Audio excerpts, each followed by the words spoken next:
from one of my viewers, so let's accept this. It's the 8+4 time control. He got white here. And we can say hello. Starts off with e4. Let's see, what do I do for it? I played e5 recently. Got a center game. So it's time for a Sicilian. Now let's play c5.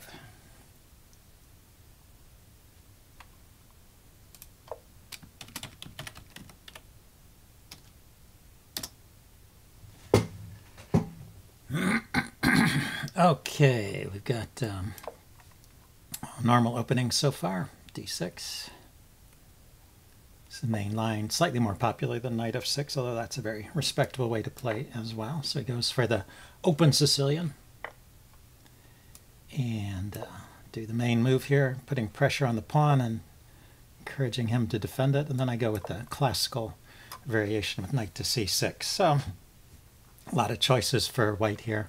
The sharpest move, the main line, is bishop to g5 here. But he played with bishop e3, so this indicates he may be going for a English attack type of setup with f3. But he hasn't really committed that. He hasn't played f3, so he could still put this bishop out and castle kingside. The English setup is pawn to f3 and queen d2 and castling queenside, and that bishop can come out somewhere else. So, since he hasn't committed, what do I do? So I do go for the dragon setup if they're not playing this kind of English setup, which is the Yugoslav attack against the dragon. But if that's still in the cards, I need to find some other move here. So a6, kind of a waiting move to see if he's going to play f3. He does. Okay, so then playing here is good. Although I've kind of lost a tempo with I have lost a tempo with a6 there. So probably a good move order. Anyway, and then I push this pawn right away, because I want to do that before he has a chance to double on the d file.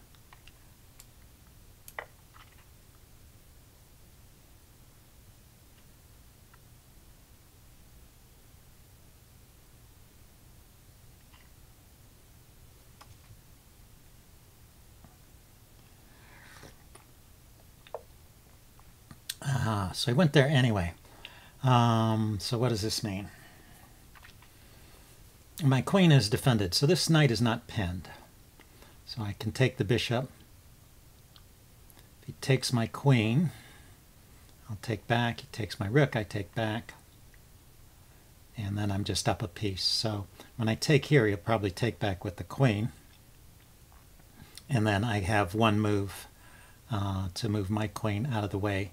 And the queen can go to c7. So that's probably the right way to play this.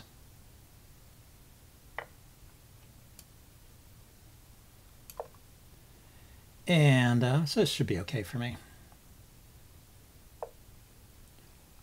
He goes to that square, hitting my bishop.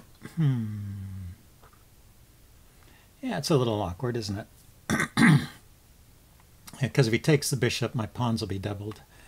I can take his knight, but then his queen comes here and stops me from castling. So maybe I should have gone to c8 with the queen. That's funny. Dropping my queen down to c8 now seems pretty silly, and I'm falling behind in development. So maybe I should just take off that knight.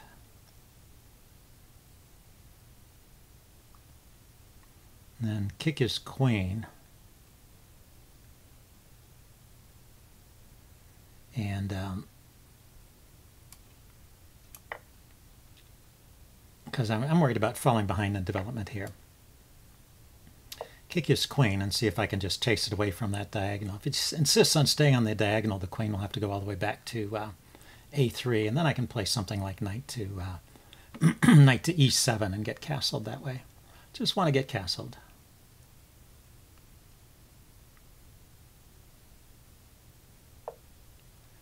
Ah, he wants to keep attacking. So let's look at this. Pawn takes queen, knight takes queen, check. I step out of the way and then knight takes rook. And I don't have any good answer to that. So I can move my queen though. I don't have to take the knight. If I take the knight, he just takes back. Nothing going on there. But if I move the queen, he takes this pawn. Yeah, it's a pretty good move. Okay, so that means I have to take the knight.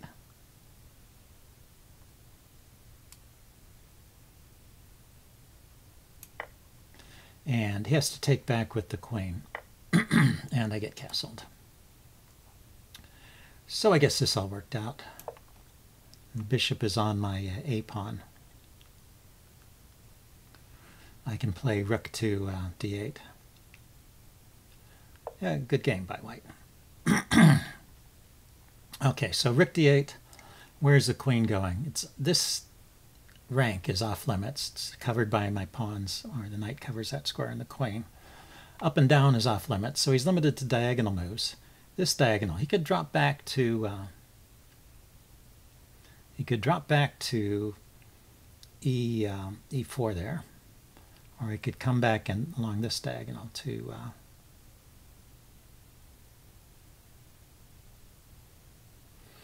I'm just wondering which rook to move, but I guess since the queen has squares over here, it makes sense to use this rook. If this was the only square, it would have made sense to use the other rook, because now if I had imagined a rook on f8 and a rook on d8, and I knew that he was moving to that square, then I could have met that with a pawn to pawn to f5 hitting the queen.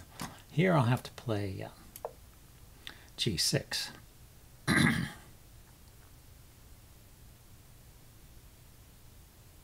Don't want to get mated while I'm talking.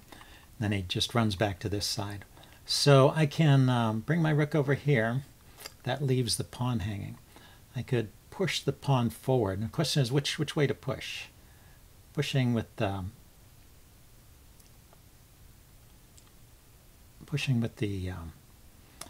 B pawn hits the queen. Pushing with the A pawn is not forcing, but I guess this makes the most sense. Pushing the A pawn maybe creates some light squared weaknesses there, so kind of a small difference. Yeah, his queen gets to stay there. So I want to bring my rook over here, and also I'm thinking about pushing this pawn at some point, but hey, let's just get that rook to a logical square, make sure my knight is well defended, and can unpin the knight like this. I guess I should look for tactics first. If I just move my knight here and he trades queens, I'm hitting this pawn, threatening this check. It's not a huge threat though, is it?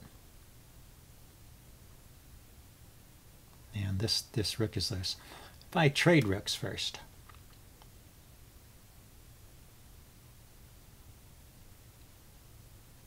and then I play here, and then he takes my queen and I take with the rook.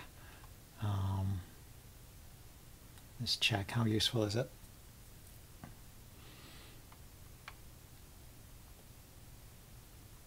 Yeah, can't quite arrange any tactics. It seems like there's potential for some tactics. Let's see. If I just kick the queen, he'll probably just take here, and this will lead to some kind of simplification. If I want to move my queen to the side, though, I have to take here first, right? Take, because if I just move the queen to the side and he takes,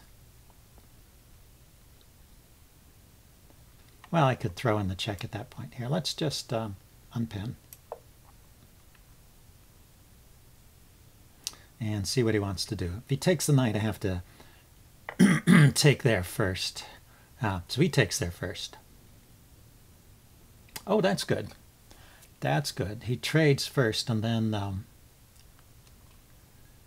he takes the knight. I think he got me. Let's see. So I guess I should have traded rooks first. Let's think. So if I take with the knight, he takes with the queen. And I'm just down, what is that? I'm down a rook. And if I take with the rook, then he takes the knight, so I'm down a piece in that line. That's not nice. That's not nice at all. Okay, but that's what it is.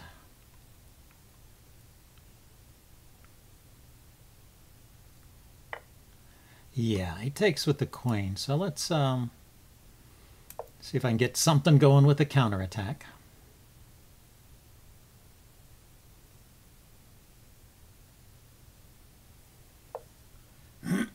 Okay, just moved the pawn. So I can bring my rook down to the second rank. And what does that do? I mean, he's got this pawn very securely defended. I can kick his bishop. The bishop moves with check. Here, let's play a waiting move. Give him one more chance to make a mistake, like rook to d8. And rook d1, rather.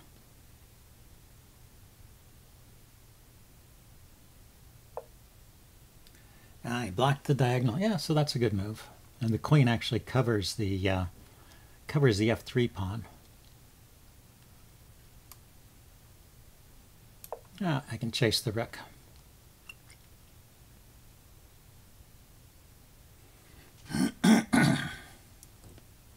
Well, he's only got 2 squares to go to. 3. I forgot about that one. I was going to say he had to go to e1 or d1, but he can go to f1, defending this pawn. Okay, well, let's grab a pawn. 1, 2, 3, 4, 5, 6. 1, 2, 3, 4, 5. Yeah, so I have 1 pawn for a piece. Not good. Okay, brings the queen back. 2 pawns for a piece, but then he'll be able to start activating his rook.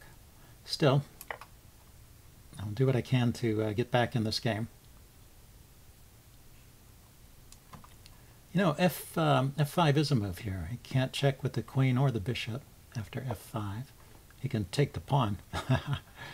Okay, so he's piling up on that e-pawn. In fact, that's a problem.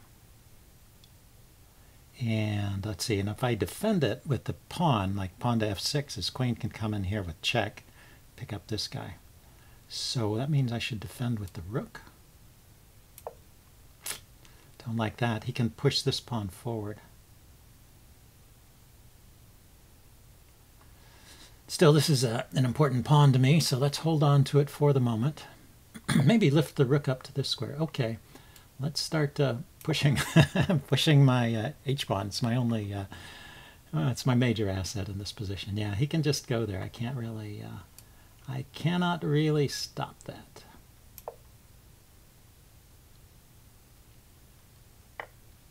Yeah. Okay, let's keep pushing.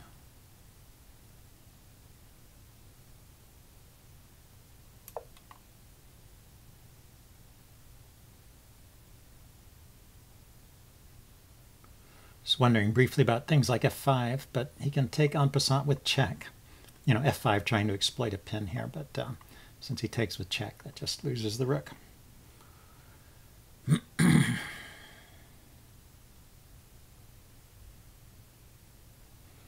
Well, his time is ticking down. So I have 30 seconds left, and he's down to 2.5 minutes. It's a little tricky to stop that pawn. If I get my pawn to h2 and play queen to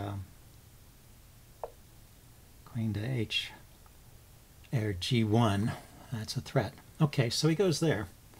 Can put the rook behind the pawn. So if I have pawn there and queen there, I can get to that. But he can just take, I take, he takes. So I need actually the rook on the G file, it seems. Well, here's an idea. I could start with this move. Let's see what he plays. If he lifts his rook, you know, then I can play here with check. Play to G1 with check. If he does nothing. My idea is to play rook takes pawn and then rook to g5. I'm down to 5 seconds.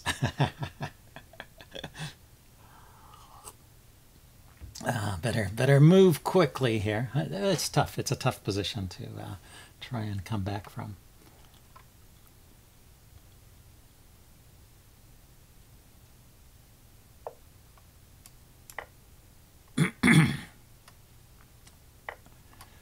So there we go. That's what I wanted. Oh, that's nice. Yeah. Okay. I will resign. Good game.